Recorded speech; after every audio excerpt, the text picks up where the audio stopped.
গল্পের নাম পুরনো বাড়ির কান্না।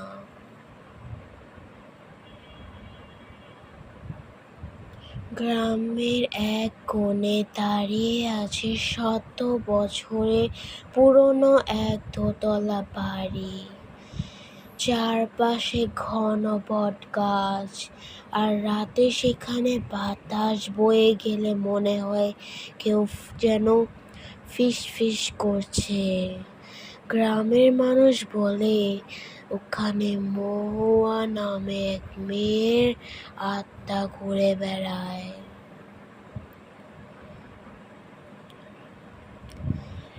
এক রাতে শহর থেকে রিয়াদ নামে এক যুবক আসে পুরনো বাড়িটি কিনে সংসার করবে বলে। গ্রামের সবাই তাকে সাবধান করলেও সে হেসে বলে, ভূত বলে কিছু নেই।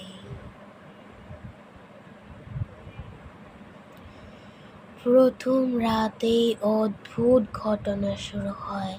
জানালা নিজে থেকে খুলে যায়, ছাদের দিক থেকে কারো হাঁটা চলার শব্দ আসে। রিয়াদ ভাবে বাতাসের খেলা, কিন্তু মাঝরাতে ঘুম ভেঙে দেখে আয়নার সামনে এক মেয়ের ছায়া দাঁড়িয়ে আছে। সাদা পোশাক, লম্বা চুল, মুখটা দেখা যায় না।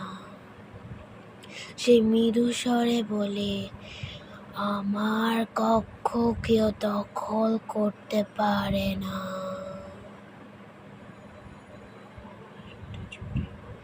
রিয়াদ ভয়ে স্তব্ধ হয়ে যায়। পরদিন সকালে সে পুরো বাড়ি খুঁজে দেখে, একটি ঘরের দরজা ভিতর থেকে বন্ধ। গ্রামের এক বৃদ্ধ এসে জানায়, এই ঘরেই মহুয়াকে হত্যা করা হয়েছিল তার প্রেমিকের হাতে, যেদিন সে পালিয়ে বিয়ে করতে যাচ্ছিল। সেই রাতের পর থেকে কেউ ওই ঘরে যায়নি। রিয়াদ সাহস করে রাতে আবার সেই ঘরে ঢোকে। দরজার পিছনে পুরনো রক্তের দাগ, আর দেয়ালে লেখা, আমি এখনো অপেক্ষায়। হঠাৎ ঘর অন্ধকার হয়ে যায়, ঠান্ডা বাতাস বয়ে যায় রিয়াদের গলা ছুঁয়ে।